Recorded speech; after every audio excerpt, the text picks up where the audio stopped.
TV7 ಕನ್ನಡಕ್ಕೆ ಸ್ವಾಗತ. ನಿವೇಶನ ಮಂಜೂರಾತಿಗೆ ಆಗ್ರಹಿಸಿ ಅನಿರ್ದಿಷ್ಟಾವಧಿ ಧರಣಿ.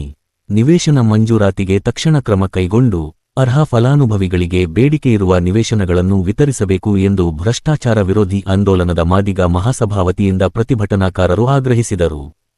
ಚಳ್ಳಕೆರೆ ತಾಲ್ಲೂಕಿನ ತಳಕು ಹೋಬಳಿಯ ಘಟಪರ್ತಿ ಗ್ರಾಮ ಪಂಚಾಯಿತಿ ವ್ಯಾಪ್ತಿಯ ವಿವಿಧ ಗ್ರಾಮಗಳ ನಿವಾಸಿಗಳು ಹಾಗೂ ಫಲಾನುಭವಿಗಳು ಅನಿರ್ದಿಷ್ಟಾವಧಿ ಧರಣಿ ಸತ್ಯಾಗ್ರಹಕ್ಕೆ ಮುಂದಾಗಿದ್ದಾರೆ. ಘಟಪರ್ತಿ ಗ್ರಾಮ ಪಂಚಾಯಿತಿ ವ್ಯಾಪ್ತಿಯಲ್ಲಿ ಪರಿಶಿಷ್ಟ ಜಾತಿಗೆ ಮಂಜೂರಾದ ಜಮೀನಿನಲ್ಲಿ ನಿವೇಶನ ಕಲ್ಪಿಸುವ ಪ್ರಕ್ರಿಯೆ ವಿಳಂಬವಾಗುತ್ತಿದೆ ಎಂದು ಹೋರಾಟಗಾರರು ಆರೋಪಿಸಿದ್ದಾರೆ. ರಿಜಿಸ್ಟ್ರೇಷನ್ ನಂಬರ್ 52 ರಲ್ಲಿ ಒಟ್ಟು 24 ಎಕರೆ 0.3 ಗುಂಟೆ ಜಮೀನು ಇದ್ದು, ಅದರಲ್ಲಿ ಪರಿಶಿಷ್ಟ ಜಾತಿಯವರಿಗೆ ನಿವೇಶನ ನೀಡಲು 3 ಎಕರೆ ಜಮೀನು ಮೀಸಲಿಡುವಂತೆ ಸರ್ಕಾರ ಆದೇಶಿಸಿದೆ ಎಂದು ತಿಳಿಸಿದ್ದಾರೆ.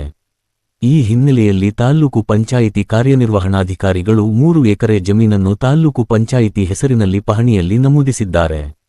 ಆದರೆ ಇದುವರೆಗೂ ನಿವೇಶನ ಮಂಜೂರಾತಿ ಹಾಗೂ ಹಕ್ಕುಪತ್ರ ವಿತರಿಸುವ ಪ್ರಕ್ರಿಯೆ ಪೂರ್ಣಗೊಂಡಿಲ್ಲ ಎಂದು ಪ್ರತಿಭಟನಾಕಾರರು ಆಕ್ರೋಶ ವ್ಯಕ್ತಪಡಿಸಿದ್ದಾರೆ. ಸುಮಾರು 750 ರಿಂದ 800 ಅರ್ಹ ಫಲಾನುಭವಿಗಳಿಗೆ ನಿವೇಶನದ ಹಕ್ಕುಪತ್ರ ನೀಡಬೇಕು ಎಂದು ಹೋರಾಟಗಾರರು ಒತ್ತಾಯಿಸಿದ್ದಾರೆ. ವಿವಿಧ ಗ್ರಾಮಗಳಲ್ಲಿ ನಿವೇಶನ ಸಮಸ್ಯೆ ಮುಂದುವರಿದಿದ್ದು, ಅಧಿಕಾರಿಗಳ ನಿರ್ಲಕ್ಷ್ಯದಿಂದ ಅರ್ಹ ಫಲಾನುಭವಿಗಳು ಪರದಾಡುವಂತಾಗಿದೆ ಎಂದು ಆರೋಪಿಸಿದ್ದಾರೆ. ಸಂಬಂಧಪಟ್ಟ ಅಧಿಕಾರಿಗಳು ಕೂಡಲೇ ಸ್ಥಳಕ್ಕೆ ಭೇಟಿ ನೀಡಿ ಸಮಸ್ಯೆ ಪರಿಶೀಲಿಸಿ ನಿವೇಶನ ಮಂಜೂರಾತಿ ಪ್ರಕ್ರಿಯೆಯನ್ನು ಶೀಘ್ರ ಪೂರ್ಣಗೊಳಿಸಬೇಕು. ಅರ್ಹ ಫಲಾನುಭವಿಗಳಿಗೆ ಹಕ್ಕುಪತ್ರ ವಿತರಿಸುವವರೆಗೂ ಧರಣಿ ಸತ್ಯಾಗ್ರಹವನ್ನು ಮುಂದುವರಿಸುವುದಾಗಿ ಹೋರಾಟಗಾರರು ಎಚ್ಚರಿಕೆ ನೀಡಿದ್ದಾರೆ. TV7 ಕನ್ನಡ ಮೌನೇಶ್ ಆಚಾರ್, ಚಳ್ಳಕೆರೆ. ನೋಡಿ, ಈ ಜನರ ತಾಪತ್ರಯಗಳನ್ನು ಕಂಡು ಜಿಲ್ಲಾಧಿಕಾರಿಗಳು 2011 ಮತ್ತು 12ನೇ ಸಾಲಿನಲ್ಲಿ 3 ಎಕರೆ ಜಮೀನನ್ನ ಪರಿಶಿಷ್ಟ ಪಂಗಡದವರಿಗೆ, ಯಾರಿಗೆ ನಾಯಕ ಸಮುದಾಯದವರಿಗೆ 3 ಎಕರೆ ಜಮೀನನ್ನ ಮಂಜೂರು ಮಾಡಿದರು.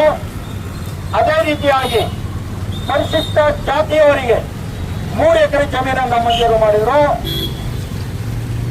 ಮತ್ತೆ ವಲಸೆ ಗ್ರಾಮದ ಸರ್ಕಾರಿ ಶಾಲೆಯ ಆಟದ ಮೈದಾನಕ್ಕೆ ಅಂತೇಳಿ 1 ಎಕರೆ ಜಮೀನನ್ನ ಮಂಜೂರಾತಿ ಮಾಡಿದರು.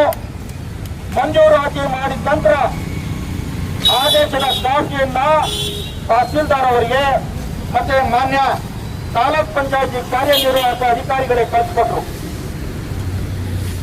ಅವರ ಆದೇಶವನ್ನ ಪಾಲನೆ ಮಾಡಬೇಕಾಗಿರ್ತಕ್ಕಂಥ ತಹಸೀಲ್ದಾರ್ ಆಗಿರಲಿ, ತಾಲೂಕ್ ಪಂಚಾಯತಿಯ ಕಾರ್ಯನಿರ್ವಾಹಕ ಅಧಿಕಾರಿ ಆಗಿರಲಿ, ಇವರು ಯಾರು ಕೂಡ ಇವರ ಆದೇಶವನ್ನ ಪಾಲನೆ ಮಾಡಿಲ್ಲ. ಇದರಿಂದ ನಮಗೆ ಗೊತ್ತಾಗ್ತದೆ ಅಧಿಕಾರಿಗಳು ಎಷ್ಟು ಭ್ರಷ್ಟರಿದ್ದಾರೆ. ಸರ್ಕಾರದ ಮೇಲಧಿಕಾರಿಗಳ ಯಾವುದೇ ಆದೇಶವನ್ನ ಪಾಲನೆ ಮಾಡ್ತಾ